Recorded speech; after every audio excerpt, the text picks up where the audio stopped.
बिस्मिल्लाहिर्रहमानिर्रहीम। अस्सलाम वालेकुम। मैं हूँ सेमिया अंसारी और आप देख रहे हैं कुकिंग विद सेमिया अंसारी। ते जनाब सजनों ते बेलियो तो मेरी प्यारी प्यारी सहेलियों की हाल चाल ने सब लोग कैसे हैं। उम्मीद है इंशाल्लाह ताला सब लोग बखैर आफियत होंगे, राज़ी बाजी होंगे, खुशबाश होंगे और वो ईद की खूब तैयारियाँ कर रहे होंगे। बड़ी ईद आने वाली है खैर से। तो जनाब हंसते रहो तो वसते रहो। मैं भी आज आपके लिए जो रेसिपी लेकर आई हूँ वो जी ईद से ही रिलेटेड है जी। ईद की तैयारी बड़ी ईद जैसा कि आपको पता है कि बस खाने पकाने की ही ज़्यादातर होती है, तो उसके लिए लहसुन, अदरक और सब्ज़ मिर्च वगैरह इन सब चीज़ों की ज़्यादा ज़रूरत होती है। तो अगर हम ये चीज़ें पहले से ही बना कर रख लेते हैं तो बहुत आसानी होती है। जैसे कि ईद के दिनों में मेहमानदारी भी ज़्यादा होती है और अगर ये हमारे पास चीज़ें बनी हुई हों तो फिर खाना बनाने में और ज़्यादा आसानी हो जाती है। तो आज मैं आपके लिए यही रेसिपी लेकर आई हूँ कि किस तरह से हम ये इनका पेस्ट बनाकर रखेंगे। तो जनाब ये मैंने 1 किलो लहसुन लिया है और इसको छील लिया है। लहसुन को हम ग्राइंडर जग में डालेंगे। लहसुन को हमने छील कर और धोकर अच्छी तरह से ड्राई कर लिया था। लहसुन को ग्राइंडर जग में डालेंगे और इसमें हम 3 से 4 टेबलस्पून तक घी डालेंगे। घी डालने से ये होता है कि लहसुन का कलर चेंज नहीं होता और लॉन्ग टाइम लहसुन फ्रेश रहता है। 3 से 4 टेबलस्पून हम इसमें घी डालेंगे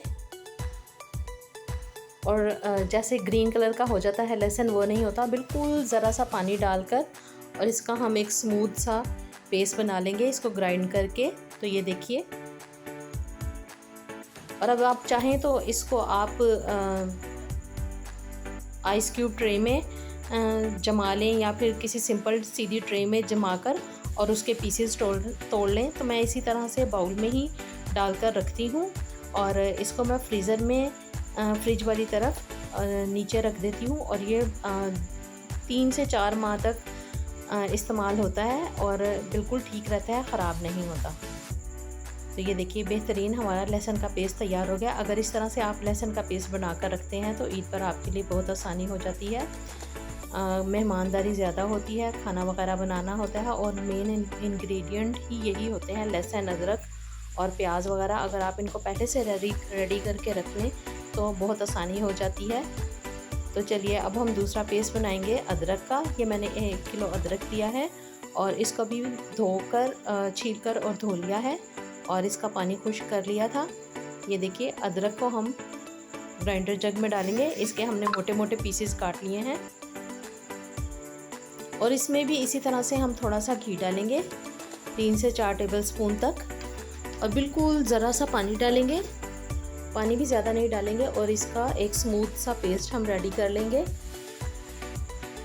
तो ये देखिए जनाब बेहतरीन हमारा अदरक का पेस्ट तैयार हो गया है। इसको भी आप अगर चाहें तो आइस क्यूब वाली ट्रे में जमा लें या फिर सिंपल सीधी ट्रे में जमा कर और उसके पीसेस काट लें या उसको तोड़ लें तो बहुत ही आसानी हो जाती है। और स्पेशली ईद के दिनों में इन चीज़ों की ज़्यादा ज़रूरत होती है क्योंकि गोश्त वगैरह में जब तक लहसुन और अदरक अच्छी खासी क्वांटिटी में नहीं डला हुआ था तो उसका टेस्ट अच्छा नहीं बनता। तो अगर हम इस तरह से ये बना कर रख लेते हैं तो बहुत आसानी हो जाती है। तो ये देखिए बेहतरीन अदरक का पेस्ट, इसको भी मैं फ्रीज़ नहीं करूँगी, इसको भी मैं इसी तरह से फ्रीज़र का जो फ्रिज वाली साइड है उसमें रख लेंगे। और नेक्स्ट जो हमने पेस्ट बनाना है वो है जी सब्ज़ मिर्च का।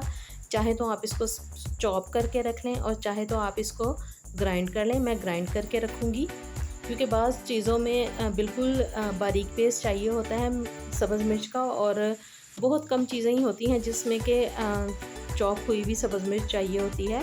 तो ये देखिए ग्राइंडर जग में ये मैंने 1 किलो सब्ज़ मिर्चें ली हैं।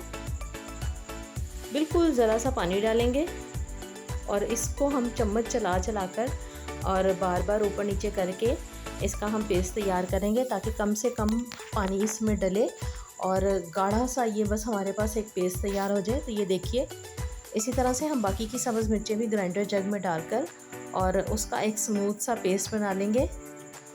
आइस क्यूब ट्रे में या फिर आप सिंपल ट्रे में आप इनको जमा लें और ज़रूरत के वक्त पर आप इस्तेमाल करें तो बहुत आसानी होगी और वक्त भी ज़ाया नहीं होगा।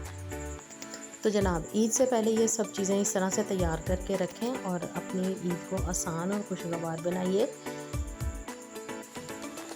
तो तो जनाब फिर इंशाल्लाह ताला किसी अच्छी नई आसान और मज़ेदार रेसिपी के साथ मुलाकात होगी। तब तक अपना और अपनों का बहुत ख्याल रखिएगा और मुझे दुआओं में याद रखिएगा। अल्लाह हाफिज़।